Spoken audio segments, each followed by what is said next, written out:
And she embarked on an exciting life that she was so certain was destined for success and happiness. And then it all fell apart. By 25, she found herself divorced, discouraged, disenchanted, and starting over. The lessons she learned rebuilding her life, regaining her courage, and reigniting her dreams have since inspired countless others. Today, she has a wonderful husband, 2 crazy dogs, and a thriving career that continues to challenge her to find new ways to overcome obstacles and live victoriously. She has a book that's going to be released in late 2016 this year, and it's called Now What? A Story of Broken Dreams and the God Who Restores Them. Can we please give a warm welcome to Rachel?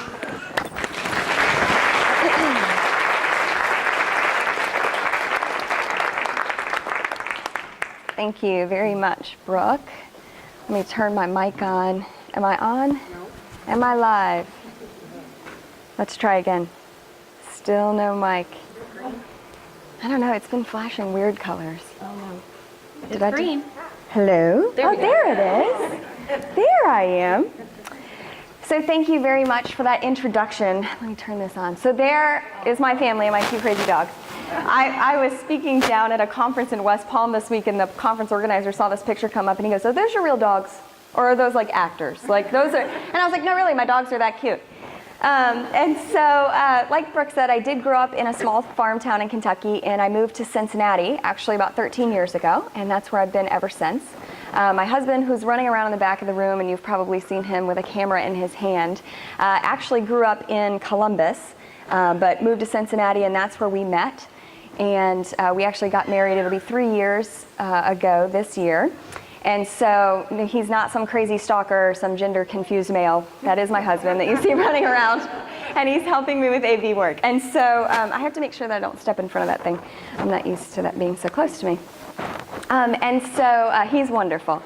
But yes, these are our kids. We don't have any kids yet. And so on the left, this is Major. He's a 6-year-old German Shepherd. And on the right, this is Boston Lee. He's an 11-year-old Jack Russell Terrier. And they're quite a hilarious little pair. Like, in their little pack, who do you think runs the show? Like, who's in charge? So clearly, you've all met a Jack Russell Terrier before, right? Because it is. He runs the show. He's like this tiny little Napoleon. And then the other one's just like his big dopey sidekick, and it's really funny. So these are our kids, and it's funny, like outside of speaking and writing, I actually work for a logistics firm in Cincinnati. I do national account sales for them, and then my husband and I actually run a couple businesses together. And so we're very busy. We travel a lot, and people ask me, oh, I just lost my mic. Did the batteries die? We have no light. Oh no! Here, you replace the batteries. I'm probably loud enough for right now. Okay. So you do that. We'll work on that. And so people ask me when we're going to have kids, and I'm like, when the heck would I have time for that? Like, no, there's not a chance. But I know a lot of you in here are mothers. Who in here is a mother? So it's the majority of the room. That's what I thought. And so here's been my experience with motherhood up to this point. It lasted less than 48 hours, and it was literally the most exhausting 48 hours of my life. So my sister actually, her and her husband were going out of town for the first time since their kids were born. And Jeremy was 2, and Penelope had just turned 1. And so Penelope wasn't quite walking yet. You know, she was kind of in that in-between stage where she could stand up, but she really couldn't go anywhere yet. And at that time, she adored me and was really clingy to me, but she wasn't quite so sure about Barry. So we stayed over at their house for, it was just a weekend. And Barry was there with me, so she was just very clingy to me the whole weekend. So literally for 48 hours, this was where she was, right here. Like I couldn't put her down, I couldn't go to the bathroom, I couldn't eat a meal. This was me and her for all weekend. And I love those kids more than anything. I love them. But we were counting down the minutes until bedtime, right? I love you guys, but please just go to sleep. I can't anymore. And so I don't have a full picture of what you guys have been through yet, but I've had a small glimpse. And let me tell you, I know you guys really get exhausted as well and have a full and overwhelmed plate. I actually saw these really funny memes on Facebook a couple weeks ago, and I thought I have to throw those in because they made me laugh. I'm looking for a moisturizer to hide the fact I've been tired since 2008. And then there's the next one. I feel like I'm already tired tomorrow. Who's definitely felt that before? Yeah. And so I thought those were funny. So the theme for this event is created me a clean heart, right? And I love that. And when Brooke first told me that was the topic for the event, she told me, I'm trying to make a correlation between cleaning your heart and cleaning your house. And I had to laugh because I don't even clean my own house. I have a house cleaner, actually. Because I travel so much, I don't come home on the weekends to clean my house. So I have somebody it's such a blessing to have somebody come and be able to do that for me. But she already booked me, and so she was stuck with me no matter what. But I started thinking of parallels. Oh, we're green. We're good. We're good. So I started thinking of parallels immediately. My brain starts working, right? And so I'm thinking, really, do we clean our own hearts? No, we don't do that. Like, it's God working through us, through the Holy Spirit. He cleans our hearts, so we're not cleaning our own hearts, right? So that makes sense. And then I think, well, and also too, like when my house cleaner comes, like there are certain things that she does that I'm like, oh, why would she do it that way? Like I would do it differently than that. And aren't we that way a little bit about God when he's kind of working on us and cleaning us up a little bit? Like, oh, why would you, maybe we shouldn't do it that way. And then other times, I think when she's cleaning, I think, oh, well, I would have started in another room. And how many times have we said to God, like, oh, maybe we should start on another part of my life than that one that you're trying to clean up right now, right? And so, and then, we clean our hearts by faith, and I clean my house by faith. Literally, my house cleaner's name is Faith. and so, see, it all makes sense. It all correlates. But no, so obviously this quote comes from this prayer by King David in Psalms. And so I started doing research I wanted to know what were the circumstances in which he was praying this prayer. So I looked it up, and Psalm 51 is where that comes from.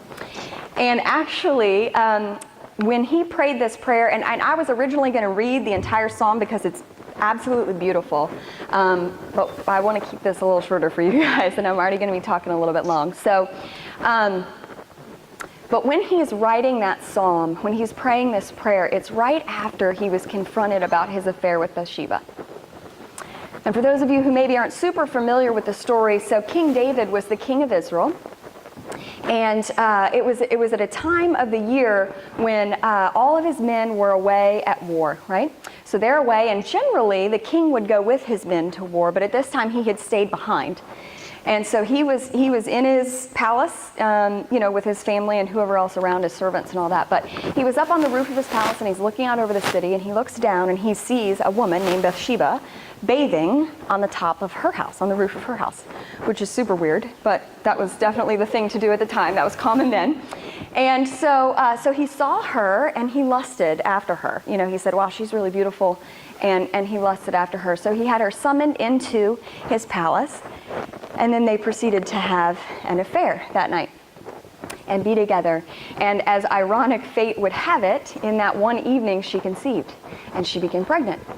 And so then, in order to cover up their scandal, King David sent her husband Uriah. Her husband Uriah was actually one of the generals in his army.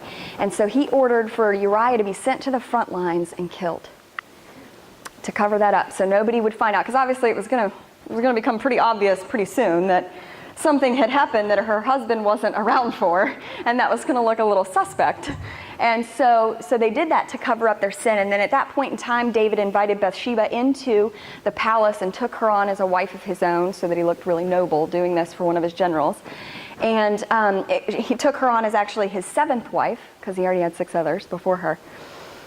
And at this point in this story, the prophet Nathan comes into town, and he has this conversation with David. He says, David, there were 2 men in the city, and one was very, very wealthy, and he had lots and lots of cattle and sheep and goats and all these things. He had a lot of land, just a lot of things. And then there was a poor man, and he only had 1 little lamb. And there was a visitor coming into town, and when he came, the rich man said, hey, I don't want to take one of my flock to prepare a meal for the visitor, so I'm going to take this 1 little ewe lamb from the poor man, and that's what he served to the visitor. And, he kind of looks at David and says, David, what do you think about that?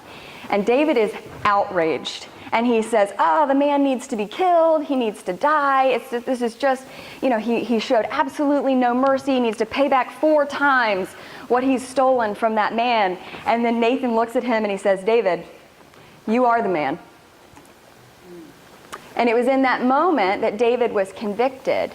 And then that's where this psalm came from. And reading through that, this story of David and Bathsheba has always been one that has resonated so much with me.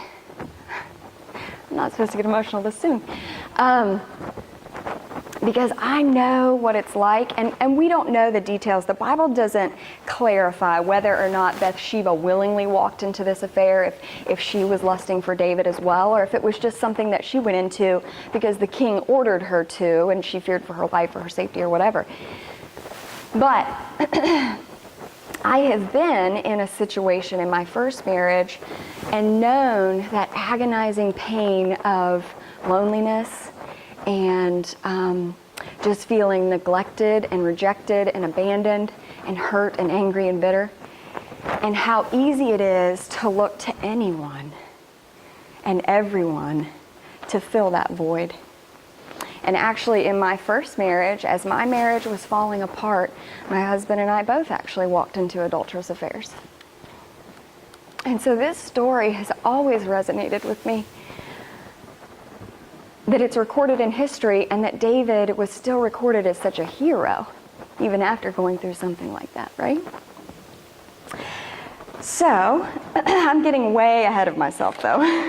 Let me start from the beginning of what I call my total heart makeover story, right? So I actually grew up in a really, really wonderful home, a really, really wonderful family in a great little town, like I said. Grew up in church. Actually, the church that I grew up going to, my dad's family founded. And so my dad was on the board for several years. He served as chairman. My mom was the church secretary. We were there every Sunday morning, every Sunday night, every Wednesday night, every week of VBS, every week of revival, every summer. And I went to every youth event and church camp every summer, everything, right? Every time the doors were open, we were there. And it was a great, great upbringing. My family was just wonderful. I have great parents. They're still married today. They're actually celebrating their 40th anniversary this year, so that's very exciting. But yeah, just a wonderful, wonderful life. I excelled naturally in school. I made straight A's. I made every team I ever tried out for. I got every job I ever interviewed for. My life was a fairy tale. Honestly, it was wonderful. And I saved myself for marriage. I waited and I met the one. We met at a train station in downtown Chicago and got married 5 months later. I was young. Like I said, I was 21 when I got married. And then I found myself 25 and divorced.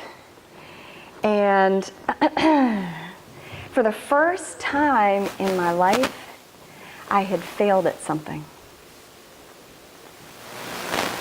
I had failed at marriage, and I couldn't make it work no matter how hard I tried. And the line of thinking when you go through a situation like that is, my marriage failed, therefore I failed, therefore I am a failure. And you take on that identity. And when I went through that situation, I felt very, very alone. See, growing up in the very conservative Christian household and family that I did, divorce was very, very taboo. It wasn't something that was supposed to happen. Divorce didn't exist, and if it did happen, you sure as heck didn't talk about it.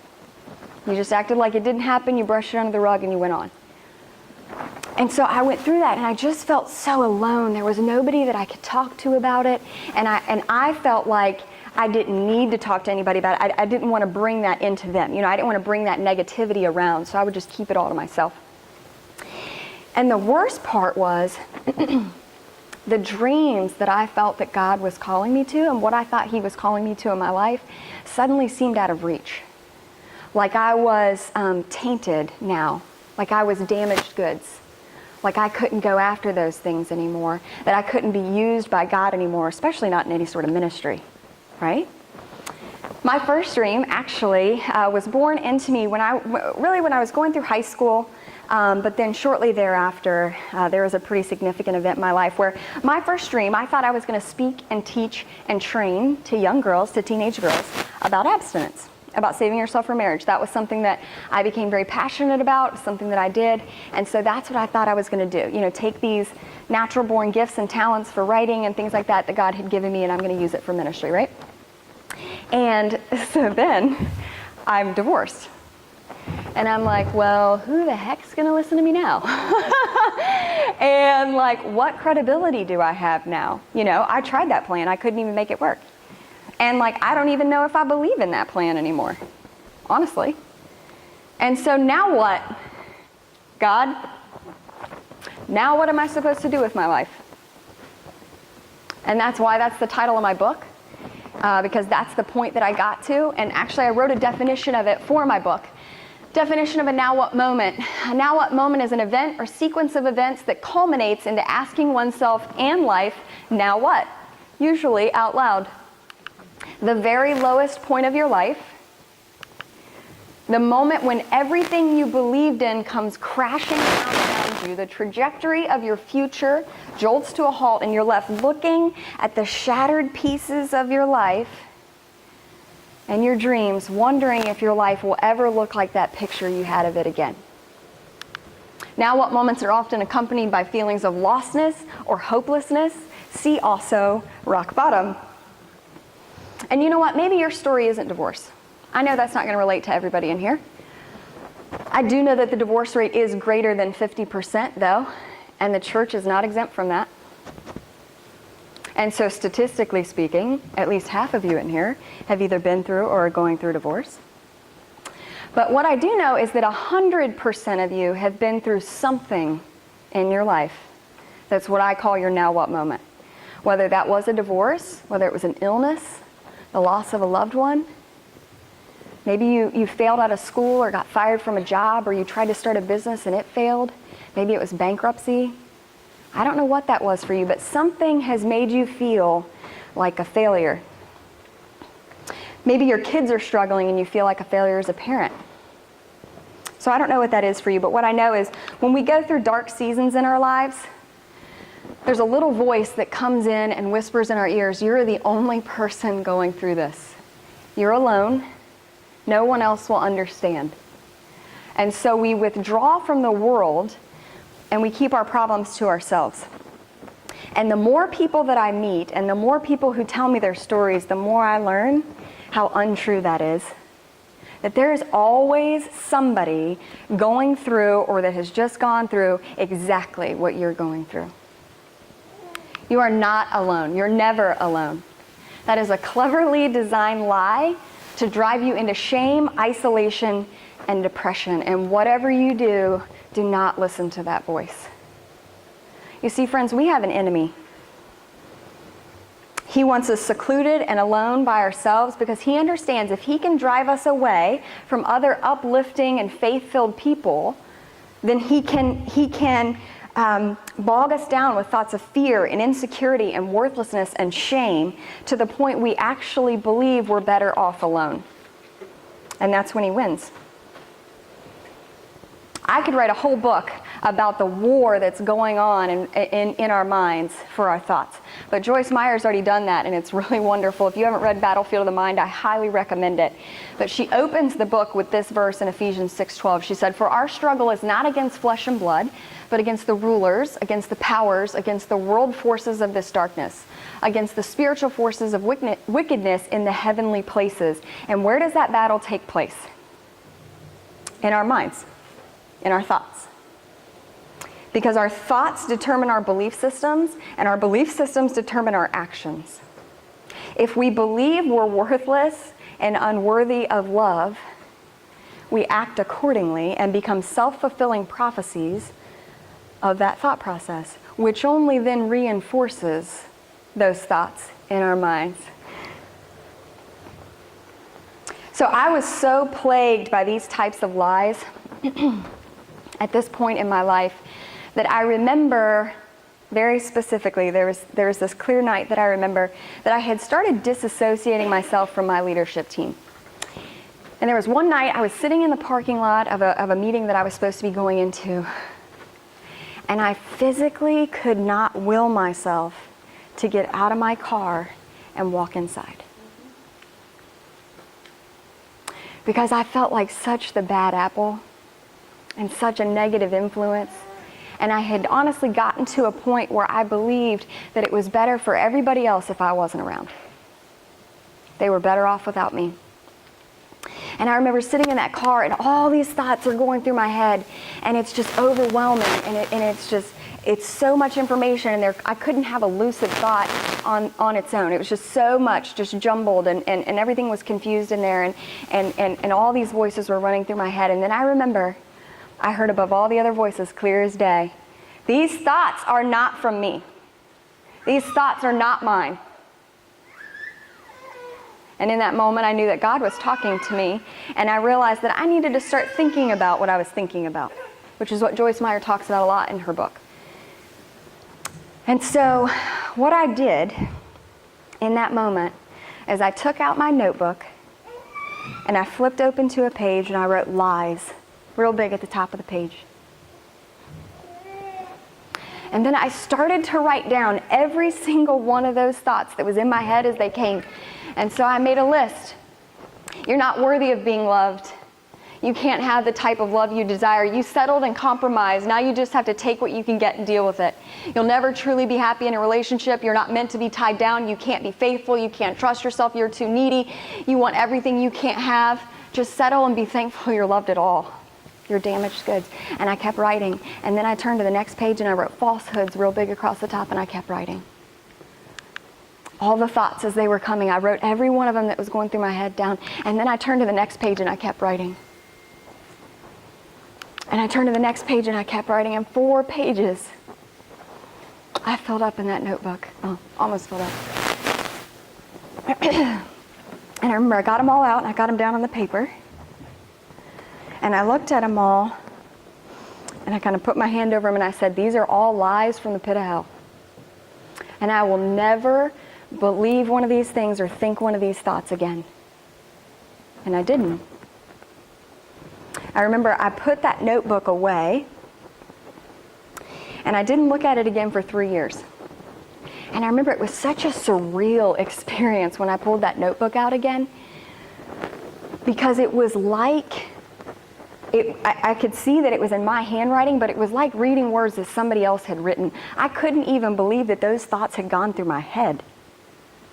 But they were bombarding me, right? And so when as I wrote those things down, as I took them out of my head and onto the page, it was as if I was dumping them out of there forever. It was more than just a journaling exercise. It was really like a mental cleansing, to be honest. It was like pushing the master reset button when your phone or your computer gets real sluggish and erratic, and it just cleared it all out. Now, after dumping out all those negative self-thoughts, everything wasn't perfect from there. The next couple years were still pretty rough because I was still very hurt and angry and raw and very bitter at God is who I was angry at, very angry. I was mad at him and all his rules. I was mad that I followed all those rules. I prided myself on being the good church girl that followed all the rules and did everything right and did what I was supposed to do. I wasn't perfect. I went off in high school and had my rebellious party phase, but I was really proud that I was that rule follower. And I had followed all those rules, and that did not work out for me. And so I got to a point where I was like, forget you, God. Like, I'm done with you and all your rules, and I'm just going to go live however I want to live. Because your way did not work out for me, so I'm going to do whatever I want now.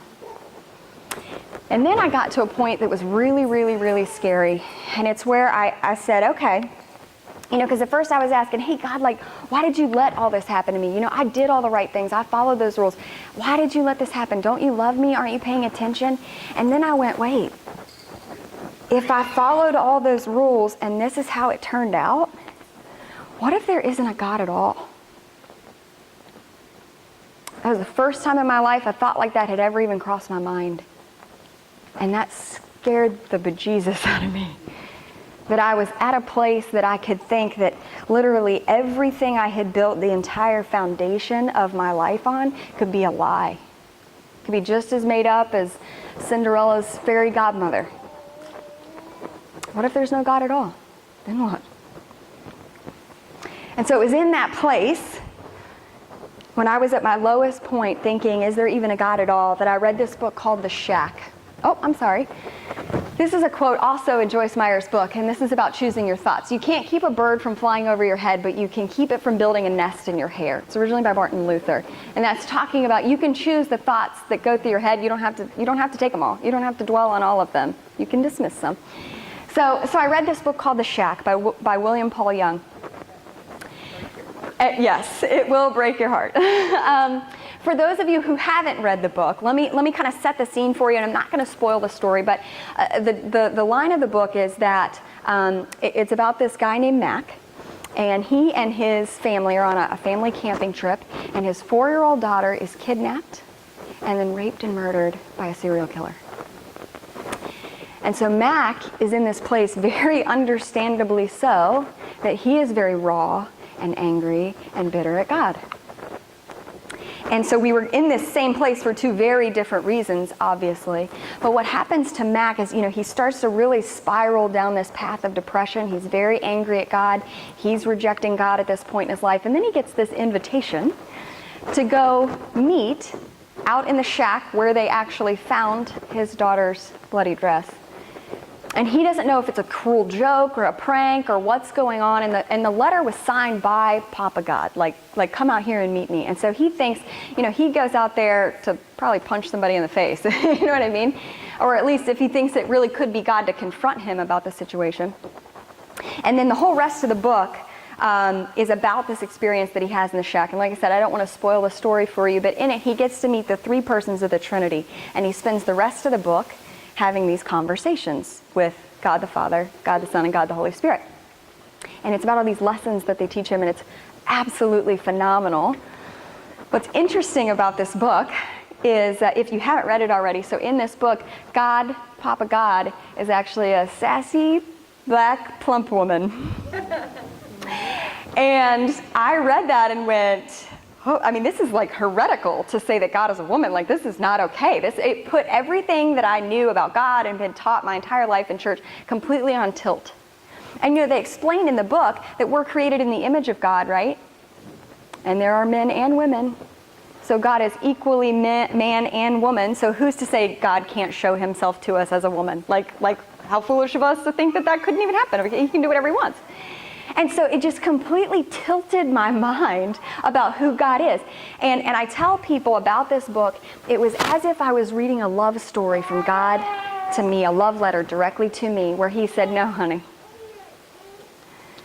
All those things that you think that you know about me, all those rules and regulations and all that guilt and condemnation, those things aren't me. He said, come get to know me for yourself. And so I did. I started over on a spiritual blank slate, and I relearned God in a way that I never had known him before. And it was the most wonderful romance I had ever experienced. The part that I was most overwhelmed by was that it was at the point in my life when I was running as fast and as hard and as far away from God that I could, that he was chasing after me, sprinting after me relentlessly, passionately. Like I said, it was unlike anything I had ever known. And I went, oh, so that's what grace means. That wasn't really anything that I ever grasped before. And I say this in my book, it wasn't until I reached a point in my life where I felt I no longer deserved God's grace that I truly learned to appreciate it. And once I had discovered this amazing, amazing gift that was freely given to me that I knew I had not earned, and there was nothing that I did to deserve it at all, that the only thing that I wanted to do with it, and the only thing that I could do with it in response to that was I wanted to turn around and give it to other people, right? That's the only option when you experience that in that real and tangible way. And one thing that I learned was that in the end, I was a better Christian without all the expectations and pressure of what a good Christian is supposed to be, right? It freed me up. Now, the next couple years were really great. and life was progressing, and Barry and I were walking hand in hand together. He actually didn't really have much of a spiritual background at all. Barry, that's my husband. I'm sorry I didn't tell you guys his name. And so we kind of started on this fresh spiritual blank slate together, and then we were walking down this path, and we're growing and we're learning spiritually, and it's really wonderful, and our life is great, and everything's great. And then he proposes in May of 2013. And this is like the all slide, like, oh. But no, this was not an all moment in my life. In this moment, when he got down on his knee and proposed, there were 3 emotions that went through me. Sheer terror, and anxiety, and then what came immediately after that was guilt.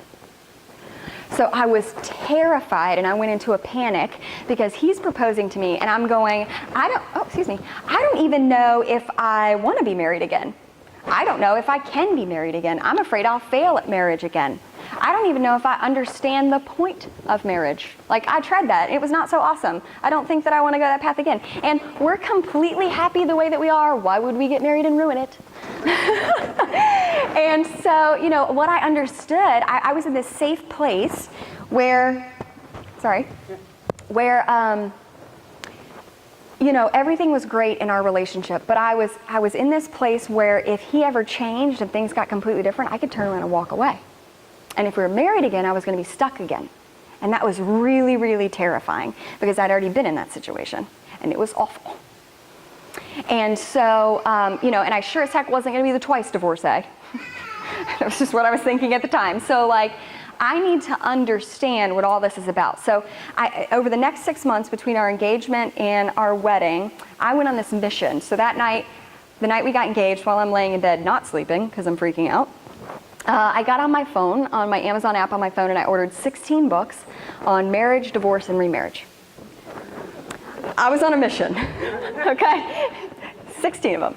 And I literally read all of them in the next 6 months between our engagement and our marriage. And I wanted to set out to find out, what is God's point really in marriage? Like, what is this really for? And what's it supposed to look like? Because, and this is a complete side note, this isn't in my notes, but I talk about this in my book. So my parents' marriage and everything that I had seen growing up, everything was so perfect, right?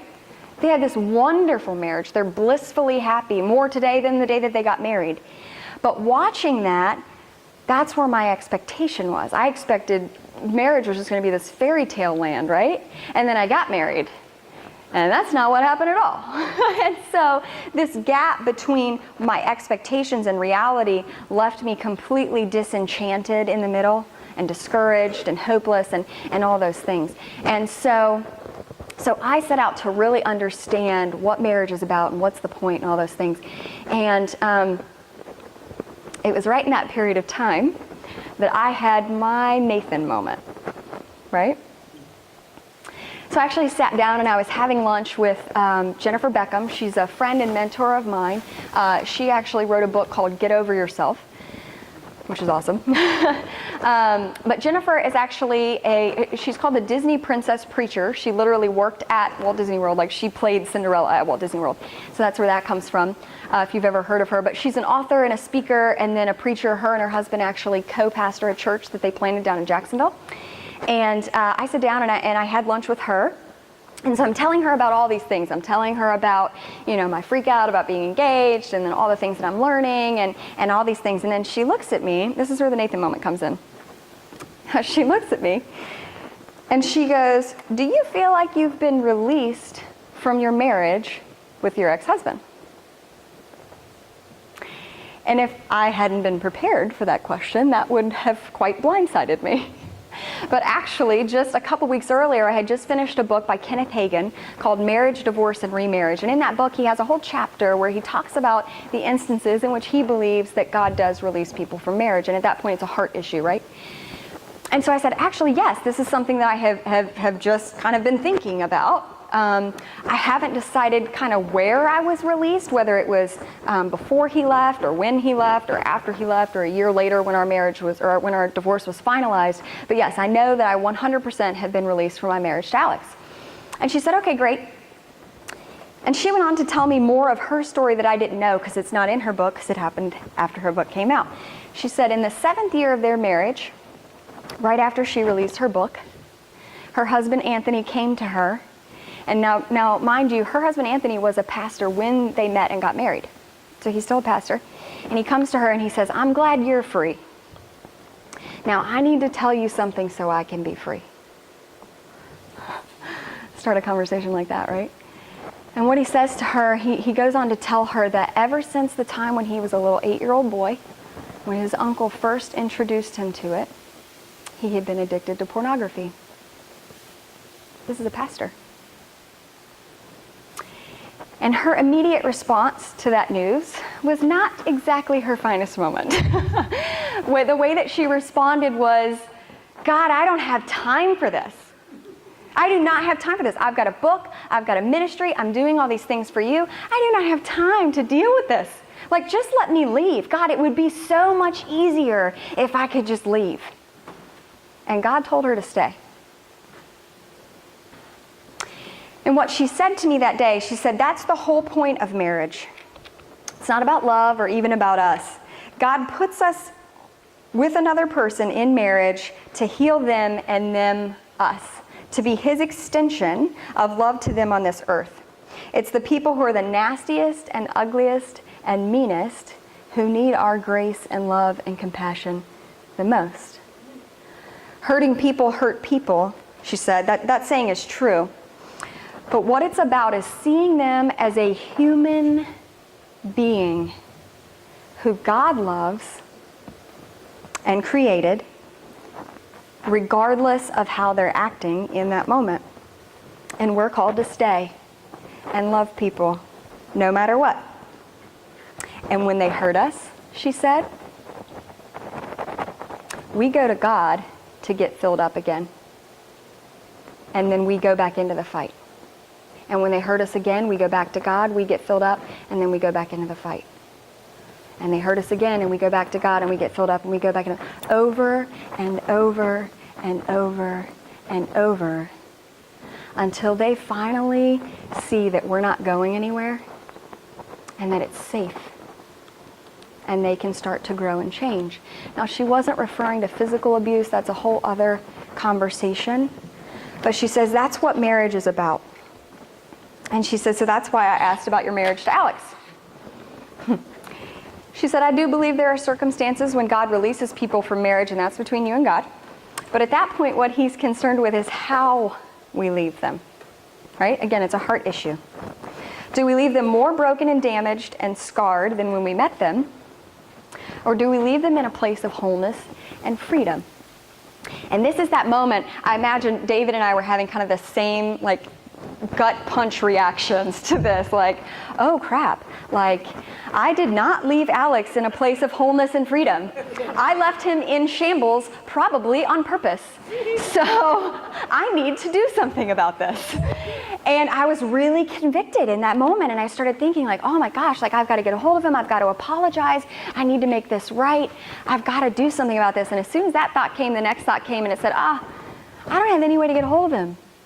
He changed his number, he blocked my email, he's moved 6 times. I literally don't have a way to reach the kid. There's nothing I can do about it. So I said, it's just going to have to be something I'm just going to have to work out between me and God, and we'll make it all right, and I'll make sure I apologize and repent to Him, and we'll get it all straightened out. And then I kind of went on, and I kind of forgot about it. And then 6 weeks later, to the day, I get a text message on my phone. I was out of town. And I get a phone call from a number I don't recognize, and then I text it hey, sorry, Mr. Call, who are you? Da-da-da. And he comes back and he says, yeah, I understand you're busy, Rachel, but this is your ex-husband and I'd like to talk to you. 6 weeks to the day.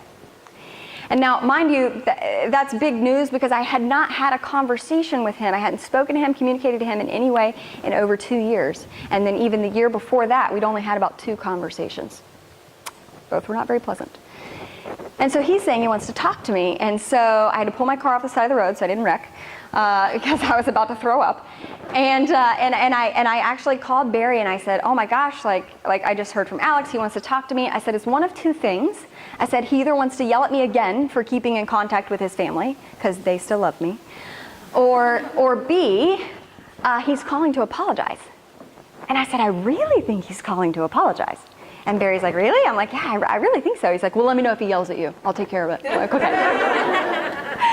And so anyway, so I give him permission to call me that night once I get back to my hotel room, and we spent about 30 minutes on the phone, and sure enough, he had seen that I got engaged online, and so he was calling to congratulate me, and that had really got him to thinking about things and kind of wanting to make amends. Not make amends, but have closure about that situation, you know?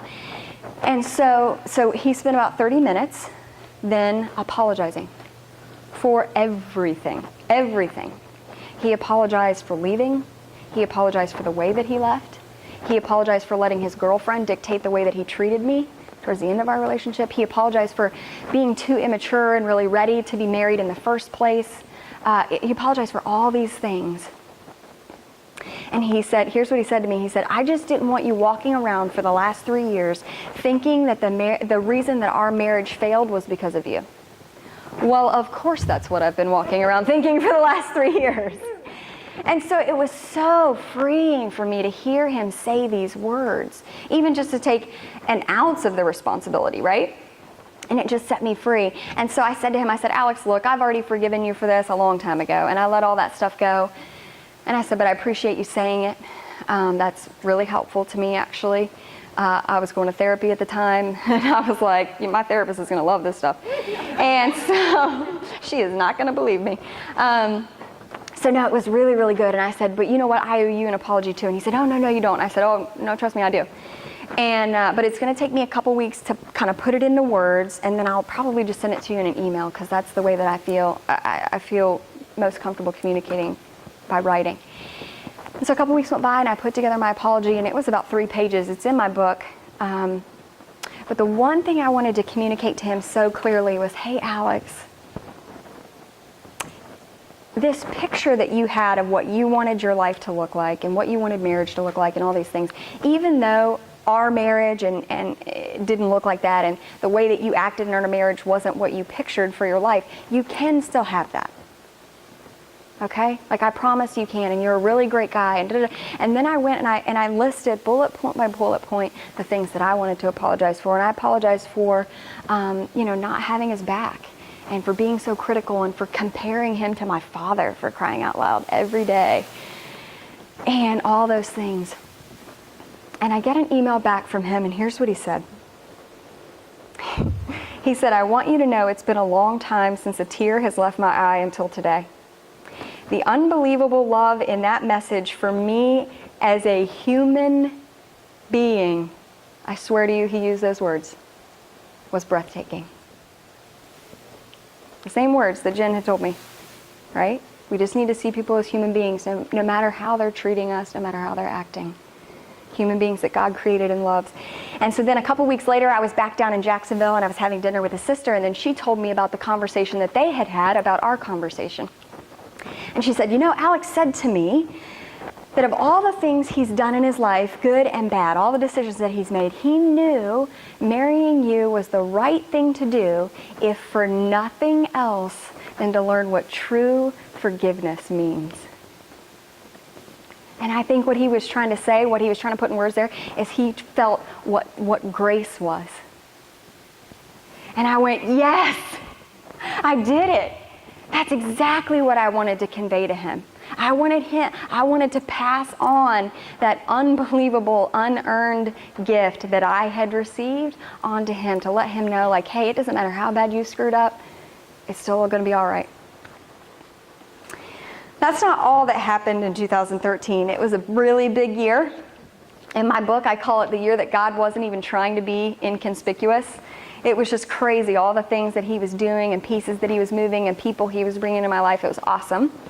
And I don't have enough time to go into all the timeline of events today, but just before 2013, in September of 2012, I was at a conference, and I was hearing Jennifer Beckham speak at that conference. And she was talking about the time that God said to her, as long as your story keeps leading them to my story, keep telling it. She was telling about this scenario about how some well-meaning people had been pretty critical about her and her ministry, and they were telling her, like, hey, you shouldn't talk about your past, like, you just need to move on and get it. And she was like, oh God, she was really struggled with that. Should I really, do I just need to let this go and only talk about happy things? And that's when God said that to her. As long as your story keeps leading them to my story, keep telling it. And she said what she found out was by sharing all her ugly and all her pain and all her struggle, people could feel like they weren't alone and that they didn't need to feel the pressure to be perfect for God to use them in powerful ways. And in that moment, it wasn't Jennifer Beckham talking, it was God using Jennifer Beckham's mouth to talk directly to me, right? And she went on in that talk and she confessed that she has to battle the voices of shame in her head daily. That also sounded familiar. She said the first voice of shame tells you you're not good enough, you're not smart enough, you're not pretty enough, you're not thin enough, you're not enough.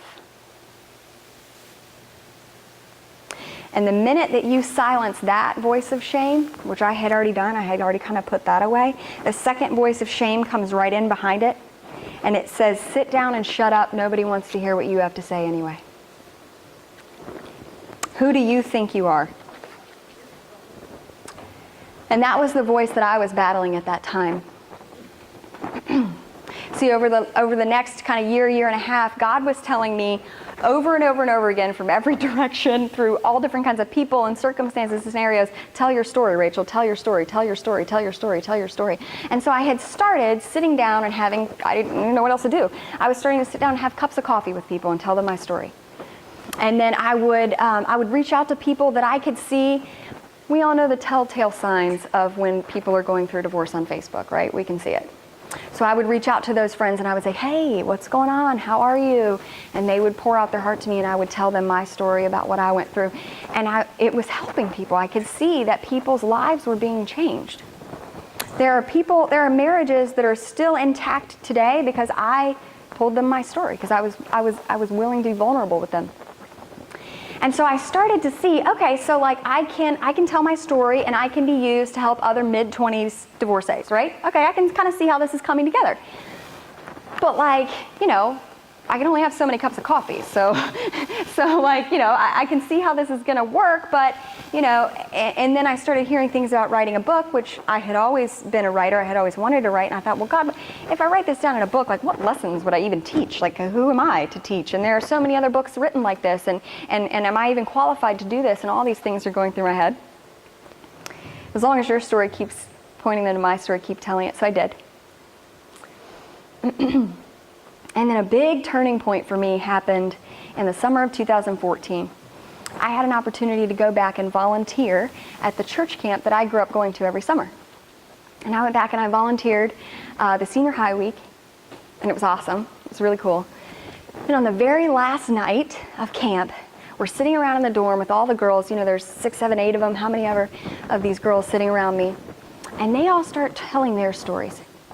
And this one girl here is talking about how her parents got divorced and that she feels so alone in that because none of her other parents are divorced, so she has to go through this alone. And then the next girl starts talking about how her best friend had committed suicide that past year and she's having to deal with that. And then the next girl started talking about how her mom was a single mom and she's got a 3-year-old little sister and her mom has to work multiple jobs, and so she's having to raise her little sister and she didn't get to have a childhood of her own. And the stories went on and I'm sitting there. I didn't even know how to take it in, the things that they were telling me. The things that these 16, 17, 18-year-old kids were having to deal with in their lives. It absolutely blew my mind. And so I'm sitting there trying to process all of this. I mean, it was just so overwhelming, and my head is just swimming in all this information. And I opened my mouth, and I still don't even know why to this day, but the next thing that came out is I told them my story. How a story of a mid-20s divorcee is going to help 16-year-old girls, I have no idea, but that's what came out when I opened my mouth. And so I tell them about, everything that I already told you guys, and then it all came out, and I just said, well, there you go, there's that. So do with it what you will.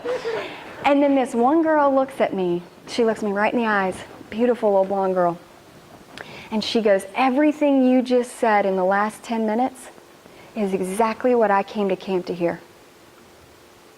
That's exactly what the whole week was about for me. That was what I needed to hear. And so I walked out of that room and I started laughing. Okay, I get it. It's not just about mid-20s divorcees, is it? I will just keep telling my story. And so here I am again today, telling it. In all that, here's what I learned. Your pain can become your purpose. Your mess can become your message if you let God redeem it. And if you're willing to tell your story and be vulnerable with other people. Because yes, hurting people hurt people, but the inverse of that is also true, that healed people heal people. And Jen says it this way. She says, when you fall, make sure you pick something up while you're down there. Now, here's what I love the most about how David and Bathsheba's story connects with my own, interacts with my own. A few bad chapters does not mean your story is over. And so despite everything that he did wrong, David is still recorded in history as a man after God's own heart. We all know that, right? And that's all I can ask for. A couple years ago, I read this book. I don't have a picture of it. It's called The Lineage of Grace. It's by Francine Rivers. And what it is it's 5 different stories of 5 different women in the bloodline of Jesus. Okay? Did you know Bathsheba is one of them? Because despite their failures and their shameful actions and the resulting consequences of them, God used David and Bathsheba to bring Solomon into the world. Solomon was the wisest and wealthiest king to ever live in all of history. I looked up the numbers, and in today's dollars, Solomon would be worth $2.1 trillion. Wow. Trillion with a T. That's 1,000 billion. It's a lot of money. And he was also the wisest man. In fact, King Solomon was also a man after God's own heart. God came to him and asked him, Solomon, what do you want? I'll give you anything. And rather than asking for riches or wealth or fame and fortune, he asked for wisdom. And so God made him the wisest man to ever live. Solomon wrote the book of Proverbs, which is also known as the book of wisdom. And he went on to also bless him over and above that and make him the wealthiest. Solomon went on to rebuild the temple greater and grander than it had ever been, which was a really big deal to the Jewish people at that time. And from his lineage came Mary, wife of Joseph, mother of Jesus. And here's what I want to say to you today, and this is my takeaway. If God can use the woman who had an affair and the man who had her husband murdered to cover it up, how much more can God use me? How much more can God use you, despite what you've done? Now, created me a clean heart was David's prayer right after he was confronted about this affair, right? But was David then perfect for the rest of his life after he prayed that prayer? Of course not. No, it's recorded in history, some of his other screw-ups in the rest of his life. I mean, he was really terrible at parenting. His kids, his sons were going around raping their sisters and killing each other, and, his kingdom actually kind of fell apart for a time because his children were so badly parented. And so no, he wasn't perfect, and just like I wasn't perfect after I started at that spiritual clean slate, I still mess up every single day. One of the things that I have to fight and deal with and struggle with as a constant battle is slipping back into those really religious, condemning, criticizing, judgmental thought processes instead of just walking in love and grace with people. It's really easy for me to slip back into that old way of thinking, an old way of acting, and so I have to keep myself in check. See, cleaning your heart is an ongoing thing. And every one of us is going to be doing it every day for the rest of our lives this side of heaven, right? And so every day, you'll never be totally clean. So it's every day when you wake up, you've got to say again, today, God created me a clean heart. Today. And what's really difficult is when you grow up or when you're in an environment like this, in a church environment, it's really, really easy to look around and think that everybody else has everything together and that everybody else's hearts are just spick and span And you're the only one that has to deal with this every single day. And you're the only one that has to go through this over and over and over again. Steve Furtick talks about the apostles. Steve Furtick is a minister down in North Carolina who's written several amazing books. But he talks about the apostles and the mistake that we make about thinking about them as a church, right? So we put the apostles way up on this pedestal and we think they were just perfect people. And they were fishermen and tax collectors. I mean, they were the roughnecks of society. James and John were called the sons of thunder, for crying out loud, you know? And Peter was going around cutting off people's ears. I mean, that guy had some anger issues. So how absurd it is for us to think that they were perfect the day after they met Jesus, that they never cussed again the rest of their lives the day after they met Jesus and joined his ranks. I mean, that's just absurd. Of course they did. They were human. They still had their flesh and their spirit and their soul to deal with while they were here. And so I remember, this is several years ago, I remember my mom going to an event similar to this at her church. And I remember her coming home and telling me, now I was older at the time, I think I had moved out. But I remember her telling me, someone at this event had orchestrated it very, very well, that walls had come down and the women were being very, very vulnerable with each other. And I remember her telling me, oh yeah, this woman starts talking and she's talking about she had an affair. And then this other woman starts talking and, you know, her marriage is falling apart. And this other woman, she deals with an eating disorder. And this other woman, and all these things. And she's going, I had no idea. That lady? Like, I would never imagine that about her. And how often do we do that to ourselves?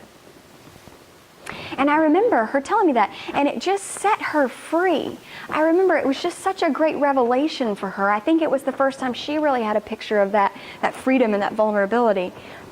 And it was really wonderful. So a couple years ago, I saw this t-shirt online.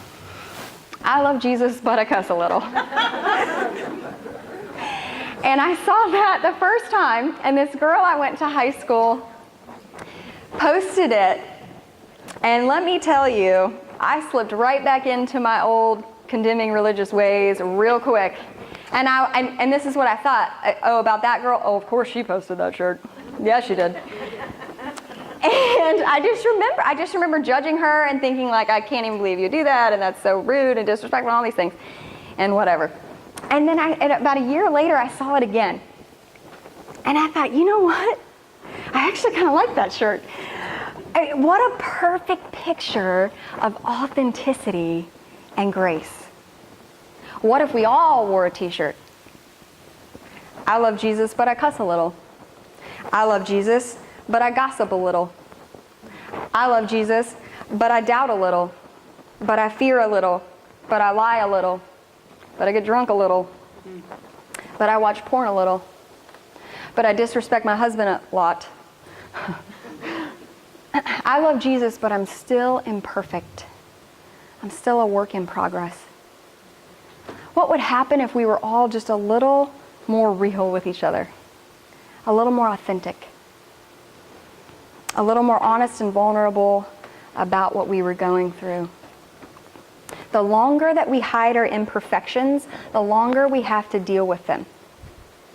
In her teaching, Beauty for Ashes, Joyce Meyer talks about how you can't run from your problems. She says you can't just stuff it, you have to deal with it. And what she says is what's buried alive never dies. What's buried alive never dies. You have to get things out into the open in order to deal with them and then move on to the next thing that you need to deal with. And then there's also something else that wasn't originally in my talk, but this has really been on my heart the last couple days, so I think I'm supposed to throw this in here. But there's another, I don't remember what series it's in, where Joyce Meyer is teaching about God working on her in certain things. And what she's talking about is her and her husband Dave had an argument, and then she walked in the other room, and God starts convicting her right away, and just telling her, oh, you need to go in there and apologize, and da-da-da. And she's going, well, God, why are you bugging me about this? Like, why aren't you telling him to come in here and apologize to me? And so what she's talking about and what she says in that talk is that the Holy Spirit is working on each of us in different areas at different times. And so there may be times in your life when you're dealing with one t-shirt and somebody else is wearing another one, And it's not your place to think, shame on them for still be working on that because that's something I've already overcome or whatever. I recently posted this quote by Billy Graham on my Facebook page, and it said, "It's the Holy Spirit's job to convict, it's God's job to judge, and it's our job to love."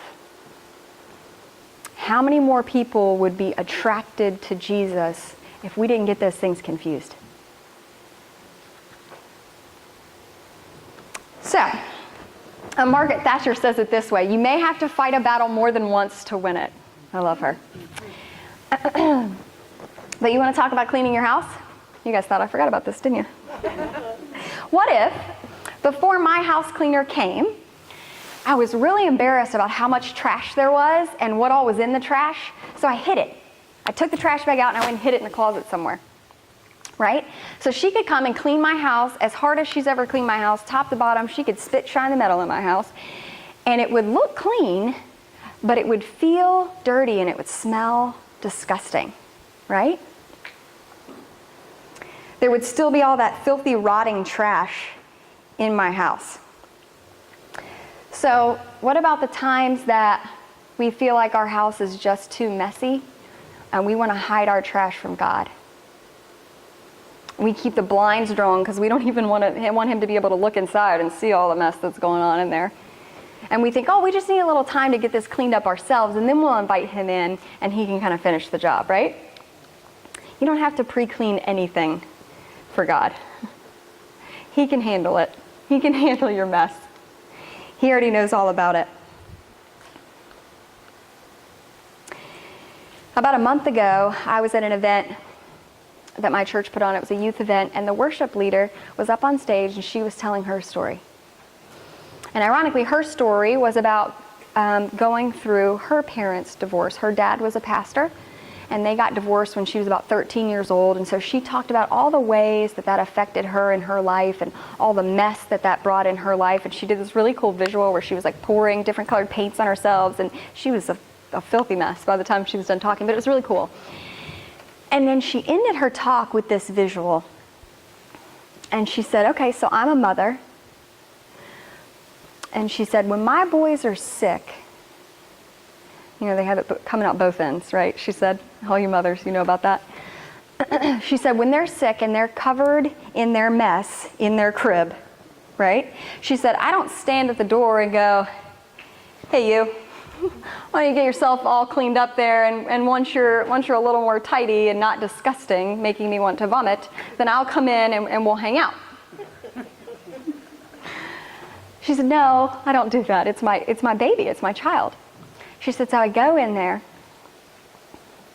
and I pick him up out of his crib. And she had everybody close their eyes for this visual. You can do it if you want, you don't have to, but it really impacted me. And she said, I walk in there and I pick him up and I peel off his matted, disgusting clothes, and I draw a warm bath for him, and I put a little mild soap in there, and I get a rag, and I clean him head to toe in every nook and cranny, and then I wrap him up in a warm towel,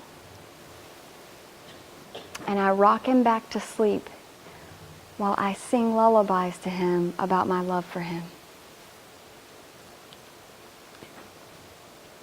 And I'm not even a mother, but I was a hot mess when I was crying, I was bawling, because that is exactly what God did for me.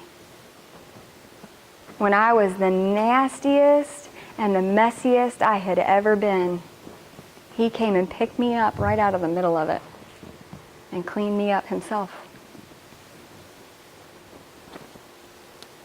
So what I want you guys to take out of here today, what I hope you'll walk out of here with, is that you don't have to be perfect. You don't need to expect yourself to be perfect. No one else is going to be perfect either. And you can't expect that of them. And that every day, your job, your only job, is to show up that day and say, hey God, today, create in me a clean heart. I know about yesterday. Let's not talk about yesterday. Today, create in me a clean heart. And then tomorrow you come back and you say, hey God, today, create in me a clean heart. And it's an everyday prayer. It was an honor to share with you all. I appreciate the time. I appreciate you listening. I would love to connect with you after this. If you want to connect with me, racheldonwrites@gmail.com. You can go to my website, racheldonwrites.com. You can find my blog there. And I'm on all social media, but I'm mostly on Facebook. You can connect with me there, facebook.com/racheldonwrites. I'd love to connect with you. I'd love to hear from you. I'd love to hear your story. And so I appreciate it. Have a good night.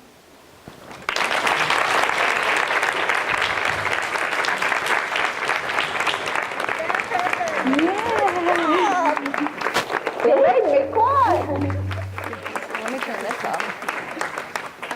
All right, ladies, that ends our evening tonight. I really appreciate all of Thank you. you.